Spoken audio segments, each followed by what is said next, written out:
আসসালামু আলাইকুম ওয়া রাহমাতুল্লাহি। সম্মানিত ভিউয়ার্স, কেমন আছেন আপনারা? আপনাদের জন্য নিয়ে এলাম আরও একটি প্লাস্টিক কারখানার ফুল অটোমেটিক হট ওয়াশ সেটআপের ভিডিও।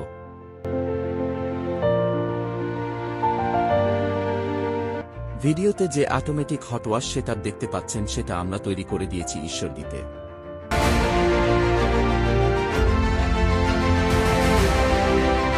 বর্তমানে আমাদের দেশের প্লাস্টিক রিসাইক্লিং ব্যবসায়ীরা প্রচুর পরিমাণে হট ওয়াশ কুচা বিভিন্ন ইউরোপ কান্ট্রিতে রপ্তানি করে চলছে।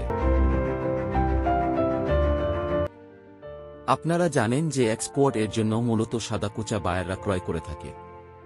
কুচা যত পরিষ্কার এবং সাদা হবে, রেট তত বাড়বে কমবে। আপনারা যারা নতুন করে প্লাস্টিক রিসাইক্লিং বিজনেস করতে চাচ্ছেন, আপনারা আপনাদের আশেপাশের প্লাস্টিক রিসাইক্লিং ফ্যাক্টরিতে ভিজিট করে আরও বিস্তারিত জানতে পারবেন। আজকে আপনাদের জানাবো হট ওয়াশ মেশিন সম্পর্কে।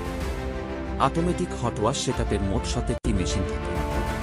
কনভেয়ার থাকবে 6টি, যা কোনোরকম স্টাফের সহযোগিতা ছাড়া বোতল কুচা ধাপে ধাপে প্লাস্টিকের বোতল থেকে হট ওয়াশ কুচাতে তৈরি করবে। বোতলের লেবেল খোলার জন্য একটি লেবেল রিমুভার মেশিনের দরকার হবে। বোতল কুচা করার জন্য একটি কাটার এবং কুচাগুলো রিকাটিং করার জন্য একটি কাটার মেশিন, মোট 2টি কাটারের প্রয়োজন হয়।